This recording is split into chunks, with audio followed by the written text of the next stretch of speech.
కాలేజీలో పరిస్థితి ఏంటి అంటే లక్షలు పెట్టి వాడు కాలేజ్కి వెళ్ళి క్లాసులో ఉన్నా లేకపోయినా పర్వాలేదు కానీ రిలేషన్షిప్ లో ఉండాలి వాడు గ్యారంటీగా. బై మిస్టేక్ లో మన గ్రహాల మూమెంట్స్ వల్ల కూడా మనం కూడా రిలేషన్షిప్ లోకి వెళ్ళాం, బాగానే జరిగింది. 18 to 25 రిలేషన్షిప్స్ అన్ని బాగానే ఉంటాయి. ఎందుకని చెప్తా, అమ్మాయి ఏమో బాచుపల్లిలో ఉంటుంది, కుర్రోడేమో మారేడుపల్లిలో ఉంటాడు. బాచుపల్లిలో ఉన్న అమ్మాయి అడుగుతుంది, మరి ఏంటి బ్రేక్ఫాస్ట్ చేసేవా?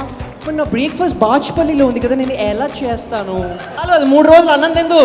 25 దాటిన తర్వాత వచ్చే కష్టాలు కొంచెం వెరైటీగా ఉంటాయి అనమాట. 25 దాటిన తర్వాత ఎట్లుంటుంది అంటే, ఒకరోజు నాకు కాల్ చేసింది, నా గర్ల్ ఫ్రెండ్ కాల్ చేసి, మా నాన్నగారు మ్యాచెస్ చూస్తున్నారు. మన ప్రేమలో పిచ్చిది అయిపోయింది ఈ అమ్మాయి. ఎందుకు వెళ్తుంది? వెళ్ళదు, వేరే మ్యాచెస్ చూడదు. మనం తిప్పిన కెఫేలు లేవు, మనం తిరగని చోట్లు లేవు. అది నా కాన్ఫిడెన్స్ ఇవాళ. This was a serious call.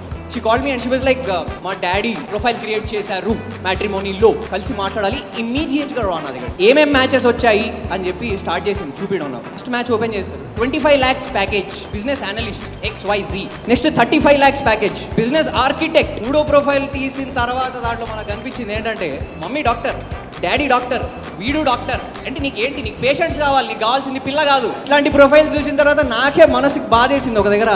నేనే ఈ అమ్మాయి జీవితం నాశనం చేస్తున్నానా? కాసేపు గిల్ట్ కాంప్లెక్స్లోకి వెళ్ళిపోయాను. ఇంత మంచి ప్రొఫైల్స్ ఉన్నాయి, నేనే నీకు పెళ్లి చేస్తాను, నీ కన్యాదానం నేనేం చేస్తాను, కావాలంటే వాడి కాళ్ళు నేనే కడుగుతాను. ఇట్లాంటి థాట్స్ వస్తున్నాయి నాకు. What the hell is happening yeah?